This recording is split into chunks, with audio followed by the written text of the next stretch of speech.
Hello viewers, আসসালামু আলাইকুম রহমতুল্লাহি ওয়া বারাকাতুহু। বিশেষ করে আজ সকাল 7টা বাজে দেখেন তাপমাত্রার কী অবস্থা। চারিদিকে নীরব, একটা গাছের পাতাও লড়ছে না।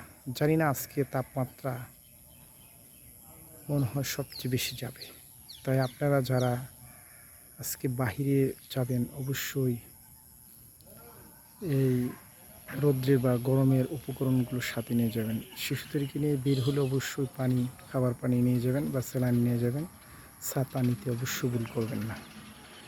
আজকে যদি সকালের তাপমাত্রা এই অবস্থা হয় তাহলে দুপুরে তাপমাত্রা কী অবস্থা হবে আপনারাই উপলব্ধি করুন। তাই বাহিরে যাওয়ার সময় অবশ্যই কি এই যে গরমের উপকরণ নিয়ে যাবেন। ধন্যবাদ সবাইকে।